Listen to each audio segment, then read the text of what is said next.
Good morning po sa ating lahat, sa ating mahal na Pangulo, President Bongbong Marcos in Philippines and the President of United States at present. Good morning.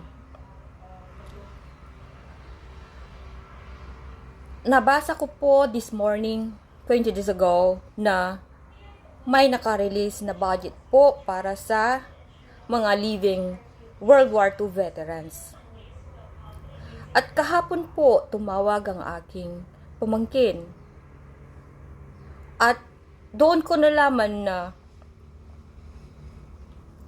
yung libingan ng mga bayani daw is i-dig out now, i-demolish soon. At yung mga iba doon, nakademolish na lahat. At nandun pa yung tatay ko. And I know, before po na i-demolish yun, you have to pay some amount. At pagka nailipat na, we have to pay again the maintenance fee for lifetime. Well, in short, hikahos lang po kami. Saan po kami kukuha ng budget para sa mga gastusin para doon? Ngayon po ang punto ko, kung yung buhay na veterano ay may nakalaan na milyon-milyon, paano naman po yung patay na? Wala po bang nakalaan para sa kanila? Paano na lang po kung hikahos din na katulad namin ang mga naiwan nilang mahal sa buhay dahil hindi po natanggap ng tatay ko ang inaasahan niyang tatanggapin mula sa United States of America. Na sana pampaaral niya sa mga anak niya. We are 10 in the family. So, ang hirap po. Ngayon, isa-shout out ko lang sana na sana naman po may matanggap din ang mga naiwan ng veterano na kahit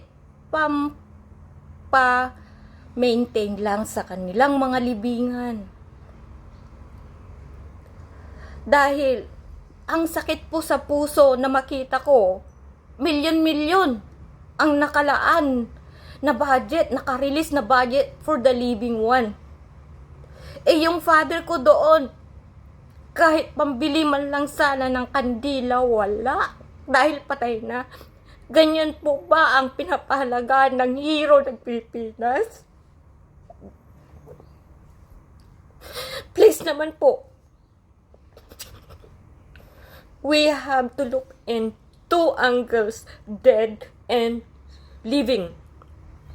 Kahit patay po sila, alam po natin na sila ay bayani ng Pilipinas. World War II veterans, hindi lang Pilipinas, world. Pero nasaan po sila? Kawawa pag namatay na dahil wala na pala. Tatanggalin na doon. Ano ang mangyayari sa kanila? Hindi naman po pwedeng iuwi na lang sana namin. Makakasuhan pa kami ng gobyerno. So paano na po? Ano po ang pwede niyong gawin na solusyon para dito? I really need your help, Mr. President. I hope you will do something regarding this matter. Mr. President sa Amerika and sa Pilipinas po. Sana naman po may kasagutan ang video na ito at mabigyan ng pansin. Dahil ang mga kapatid ko po, hikahos lang po kami.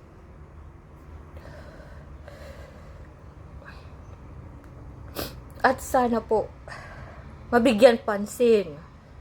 Kahit kaunting ayuda man lang sana na manggagaling sa gobyerno para sa mga naiwan ng mga veterano. Dahil wala po kami na pang-maintain sa buntod ng tatay ko. It's very sad. Makikita ko, milyon-milyon ang nakarelease para sa mga living na veterano. Paano naman po yung mga patay? Isasantabi po na lang ba natin?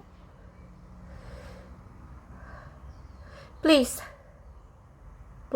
help us regarding this matter.